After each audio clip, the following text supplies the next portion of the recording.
ሰላም ለእናንተ ይሁን ፋሚሊዎቼ ደፍሪካ ላይ ያላችሁት ቀን አንድ ቪዲዮ ሰርቼ ነበርኩ ስለ ኦማፌር ወይም ስለ አሰላም ብዙዎቹ አላመናችሁ። አሁን ሙሉ ቪዲዮ አሳያለሁ። ይሄንን ቪዲዮ ሼር ኮፒ ሊንክ ዱት ያረጋችሁ ለወንድሞች አድርሱትና እኔ የምናገር ቃል ምናልባት አንዳንዶቹ አልተረዳችሁም ወይም አላመናችሁም። ስለዚህ እኔ ቀጥታ የሆነው ቪዲዮ አሳያለሁ።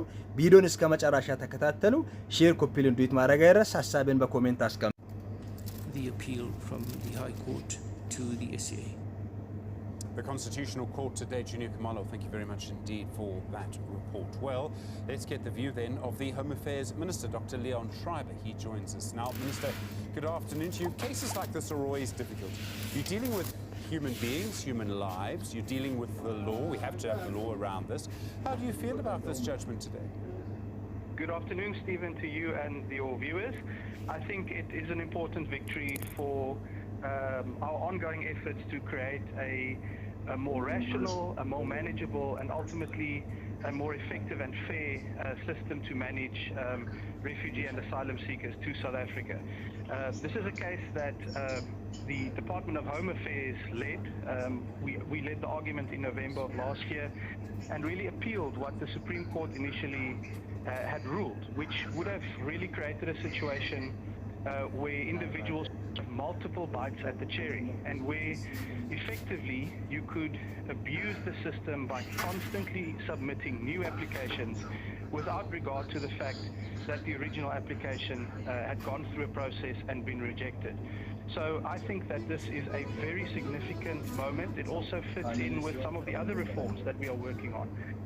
If you recall, the Cabinet recently approved the revised white paper on citizenship, immigration and refugee protection, which includes the first safety principle, and in a similar vein argues that South Africa cannot have a situation where people pick and choose only our country in the region of destination as their destination of choice, and then have this revolving door of basically never being able to conclude that someone does not have a valid asylum claim. So that has been averted, and I think that is an important moment for us in building a more rational system. So what happens in a case where someone applies for asylum while they're going through that process, and we know it can take a long time, their home country becomes too dangerous for them to go back? Is there a system in the law to deal with that? Well, I think firstly, of course, the process of first application remains in place. So once the application is submitted, it must be assessed on its merits. There's the option of the appeal.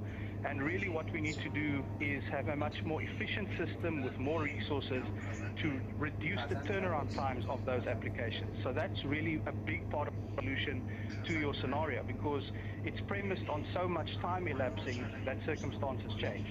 So that's also why the white paper introduces the concept of virtual refugee reception interviews. It wants to move facilities to the border so that we're able to really speed up the way in which these applications are processed. That's one part of the solution. But the other part that often goes unsaid, and which I think we have to confront, is that South Africa is not the only safe country in the region. And you'll often find people coming to South Africa after they've been rejected for asylum claims in other countries. And I think this is the change, is to shift this practice where South Africa is viewed as a place where it's just a free-for-all and everything goes. That is clearly changing. It is changing because of this case we've won in the Concord. It's changing because of the white paper.